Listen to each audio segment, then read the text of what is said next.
Okay, I know what you're thinking. Same t-shirt as last week's video. I must be filming 2 videos on the same day. No, I'm not. I just really like this t-shirt. Hey guys, my name is Kim. If you're new to my channel, welcome. Recently I've been doing recaps on just movies I've been enjoying, mainly featuring Vincent Price. Will have a horror sort of theme element to it. Last week we talked about the original The Fly from the 50s, starring Vincent Price. This week is another Vincent Price film. We're going to be talking about Theatre of Blood, which came out in 1973. As always, my recaps do contain spoilers. Also, I don't think I've really had to give much content warnings at the start of my videos, but I will make an exception for this one, Theatre of Blood, compared to the other sort of camp horror movies that I've done recaps on my channel previously. By comparison, this one is much more violent, it's much more graphic. Just as a general warning, viewer discretion is advised. I will point out a few key things. There's someone's head is removed, someone's heart is removed. Sadly, there is animal cruelty as well. So just foreshadowing, I know that animal cruelty is a really big thing, but sadly does involve 2 beloved pets. So just throwing it out there. With that said, I'm just going to go ahead and get started. So the film is set in London. The opening scene, we are introduced to a member of the Theatre Critics Guild. His name is George Maxwell. The camera kind of lands on the newspaper and we see that it's the 15th of March. And I learned that and we learned through watching this film, or maybe you already knew this fact, but it was new to me. The 15th of March is also known as the Ides of March, which was a religious day, if you will, or it was recognized in a religious day, particularly back during, the times of Rome, of ancient Rome. And it was typically a deadline for settling debts. It then went on to become a very famous or infamous date, as it ended up being the very day that Julius Caesar was assassinated. So Maxwell, he's got a meeting coming up in the afternoon with the other members of the Critics Guild, but however, he does receive a phone call from the police in regards to an empty building. So Maxwell is also the head of a committee that rehouses old buildings, if you will. And he receives a phone call from the police regarding squatters that are in one of these buildings, and they're requesting that he comes over and clear out the squatters. His wife does warn him that she had a bad dream and she just has a bad feeling that something awful is going to happen to him. And it's 15th of March. Things just don't feel right. She just has this bad feeling and doesn't want him to leave, but he says, oh, don't worry about it. The people from the guild call, just let them know we're going to be running late, probably clearing out the squatters, but I'll be fine, darling. Famous last words.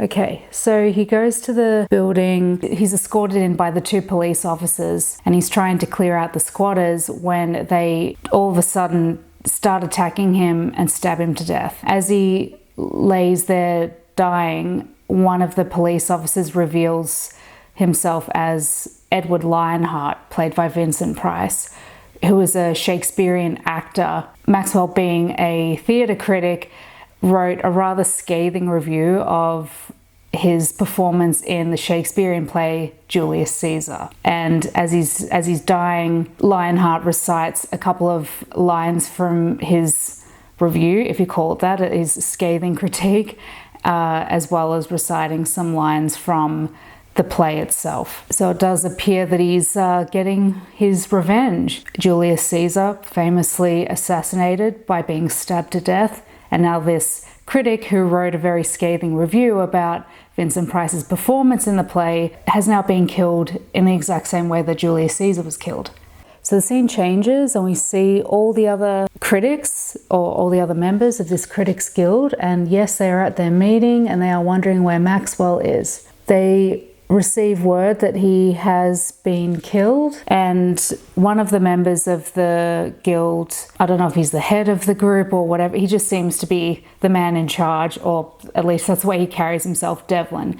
He is chosen by the police officers or the detectives working on the case to come and identify the body. Later on, another critic, Hector Snipe, is invited by Lionheart's stage manager for an exclusive interview. The stage manager informs Snipe that Lionheart is indeed alive. For context, Lionheart 2 years prior had supposedly committed suicide after not winning the Best Actor award.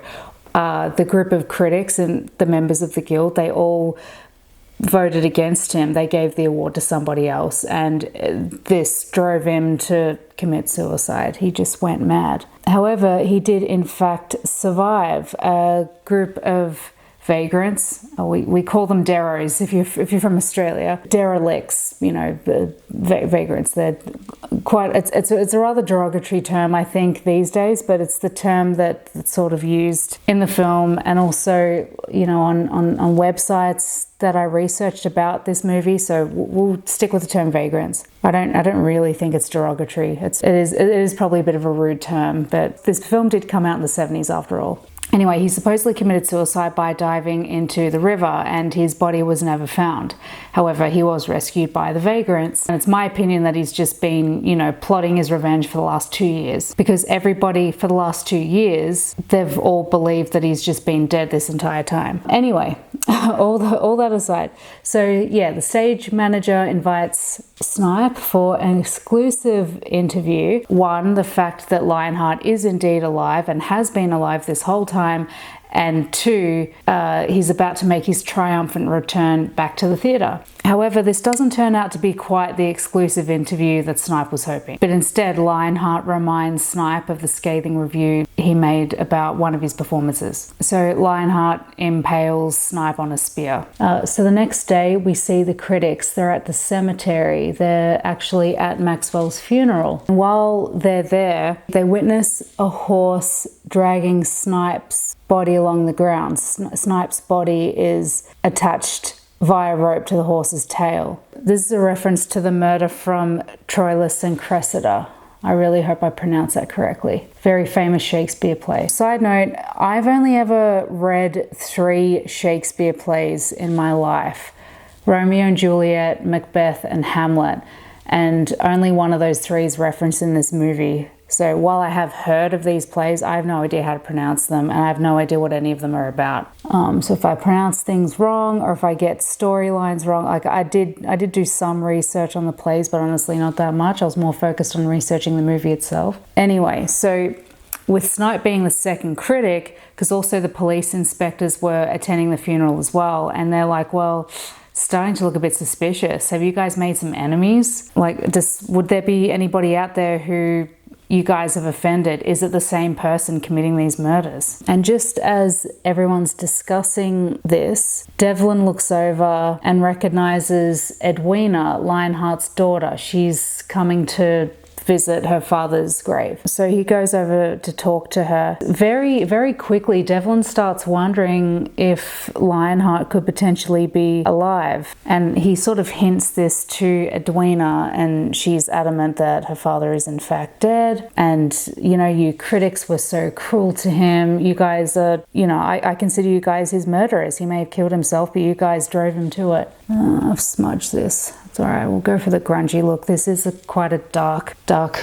movie that we're talking about, so it's fitting. So anyway, she kind of walks off, and Devlin's just thinking, we've got 2 critics dead, and Edwina shows up today of all days to visit her father's grave, you know, the day that we're burying Maxwell, and also a horse dragging the body of another critic just happens to run past the cemetery as well. Seems kind of suspicious. The next critic to meet his fate is a man by the name of Horace Sprout. One night, he and his wife receive a delivery. It's this massive, massive chest, and it's just there in their bedroom, and they're getting ready for bed. So it's a really inconvenient location for this chest. So Sprout cannot open this chest. On top of that, it's too heavy for him to move out of their bedroom. So they say, oh, you know what, it's late. Let's just go to bed. We'll deal with it in the morning.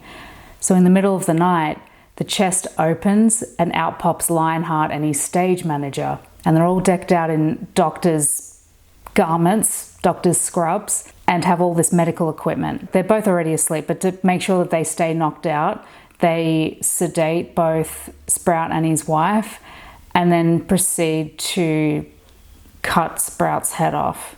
And this happens in the play Cymbeline. Okay, this being now the third murder, the police are like, well, hey, we better start keeping a close eye on the rest of the critics, because it looks like they're developing a little bit of a hit list, this killer. However, they make this decision too little too late, as the next victim, Trevor Dickman, is out for lunch, and a beautiful leggy blonde comes and sits by him, informs him of Sprout's passing and the details of how he passed.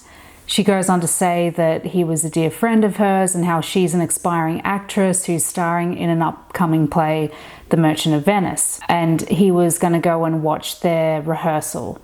So she asks Dickman if he would be so kind as to come and watch the rehearsal and give his thoughts. Of course, like, she, you know, is quite gorgeous young woman, and he's quite seduced by her. So of course he goes and watches her rehearse. So she gives him the script and gets him to play the part of Antonio in the play. Lionheart then reveals himself, and he lets Dickman know that they're actually rewriting the part of the play where Antonio has to give a pound of flesh as payment for his debt. So Lionheart proceeds to cut Dickman's heart out. So the scene changes back to where all the critics are. I'm not quite sure if it's their like meeting room, their office, or if that's Devlin's place, but wherever it is, they're like, Devlin is talking to the police, and they're all gathered, all the critics are gathered. And that's when Devlin notices a pattern. You know, he mentions how Maxwell wrote a scathing review of Lionheart's performance in Julius Caesar and then met his fate in a very similar way. Snipe getting the spear to the chest and then being dragged behind along a horse. It is exactly what happens in Troilus and Cressida, and so on. And it's kind of sequential as well. I believe it was the order of Lionheart's Shakespearean plays, just like leading up to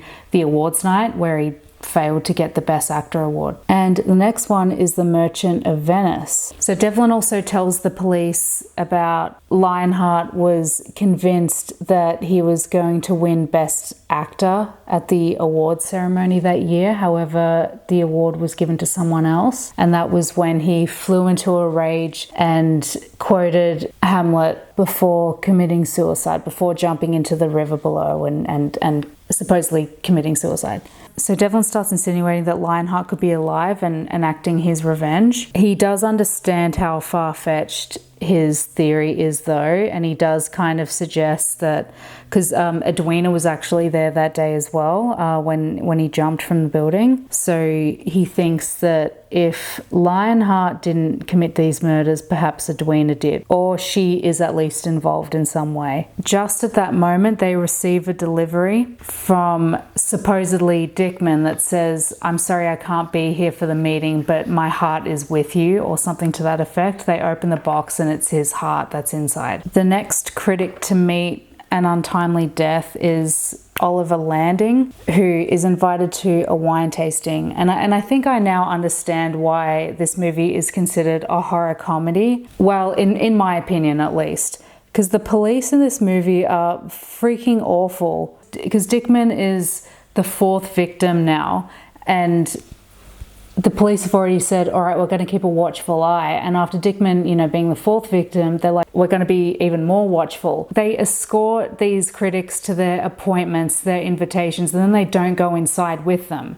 So the police drop Oliver Landing off at this wine tasting and they do not go in with him. So, you know, what do you think happens? Originally, when I saw this scene, again, not knowing much about Shakespeare, I thought they were going to poison him.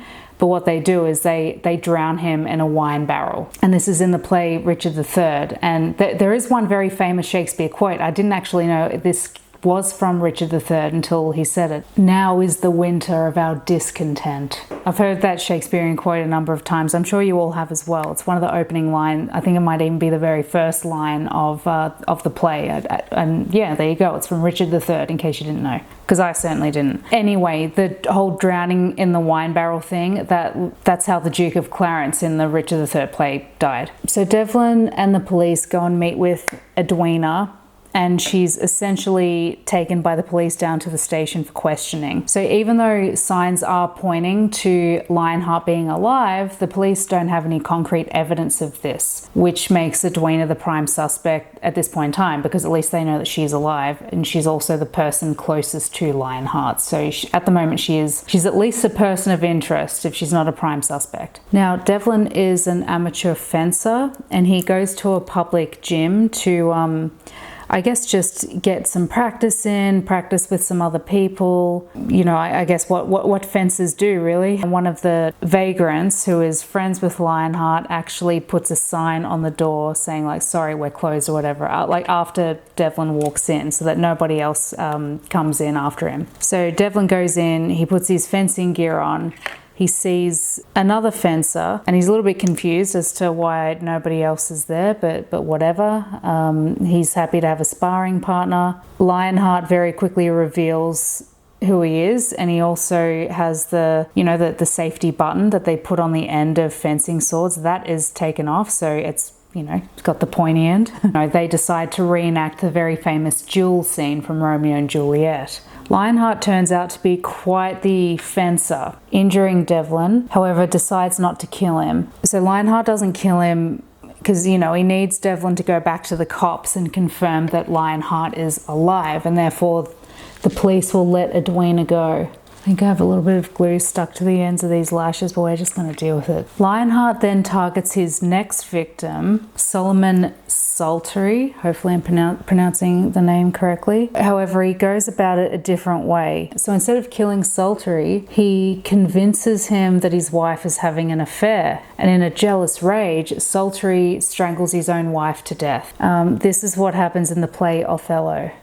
So while Saltery isn't killed, he killed his own wife, and he's going to be spending the rest of his life in prison. So his life has been ruined in another way. So the next critic on Lionheart's hit list is Chloe Moon, a lady, female critic. So she visits the salon just for, I guess, maybe a root touch-up and some styling, and instead she's hooked up to a power box and is electrocuted to death. And this is a reference to the burning of Joan of Arc in Henry VI. Finished my makeup, but we're not done yet. So Lionheart, knowing that the police have their eyes peeled for him at the moment, he dresses up one of his vagrant friends as himself to essentially be a decoy to the police and lead them on a wild goose chase, so that the next critic that he targets isn't going to be protected by police, because police think they've found Lionheart and are currently chasing him down. So the next victim is Meredith Meridew, who is a rather flamboyant, food-loving connoisseur of a critic, if you will.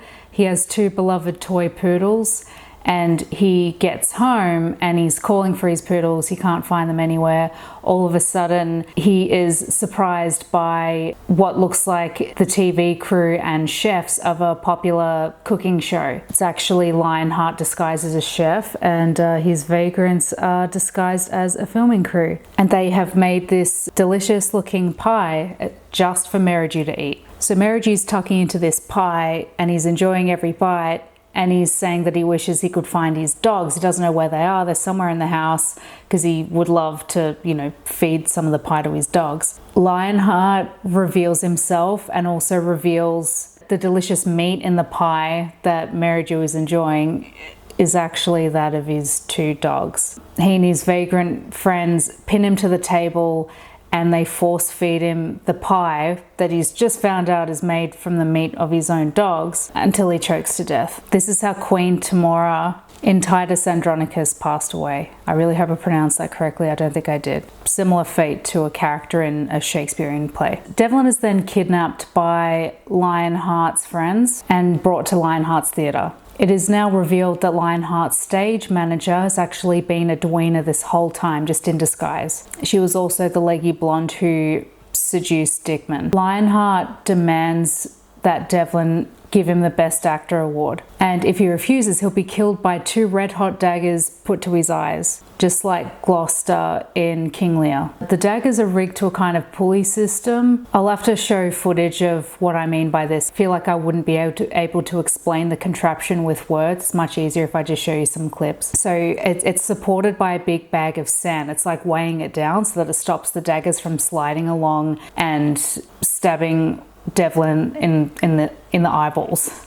Sorry. Again, I warned you at the start, this film's very, very graphic. Edwina cuts a hole in the large bag of sand, and so as the sand is pouring out, the bag is rising, which means the rope holding the daggers is causing the daggers on this pulley system to get closer and closer to Devlin's eyes, if that makes sense. The contraption ends up snagging just as the police arrive at the theatre. They rescue Devlin just in time, so Devlin is okay. He doesn't end up getting his eyes gouged out by 2 red-hot daggers. Also, just before the police rescue Devlin, Lionheart starts setting fire to his own theatre. However, in the confusion, one of the vagrants kills Edwina. And as Lionheart was referencing King Lear, it's sort of reminiscent of King Lear's youngest daughter, Cordelia, passing away. Again, I haven't seen King Lear. At first I thought maybe Cordelia died in Lear's arms, in a similar way to how Edwina passes away in Lionheart's arms, but I don't think that's what happened. Lear does witness his youngest daughter's death, I believe, or at least is present to see her body after she's passed, and he does give a monologue upon seeing her pass away, and Lionheart recites that monologue. Lionheart carries Edwina to the top of the theatre. He then recites the final monologue of King Lear just as the roof caves in, which causes him to catch fire as he falls to his death inside the theatre.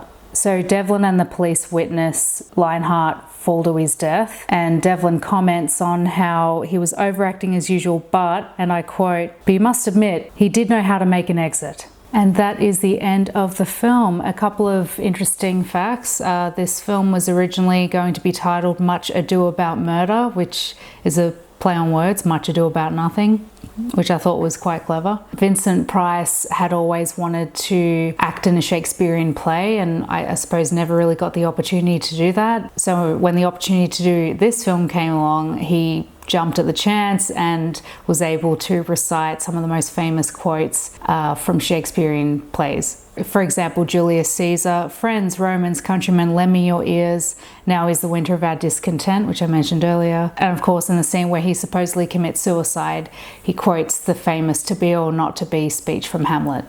Diana Rigg, who plays Edwina, regarded Theatre of Blood as her best film. Vincent Price would end up going on to marry his co-star Carol Brown, who played Chloe Moon, the critic. So thank you all so much for watching. If you like this video, please like this video.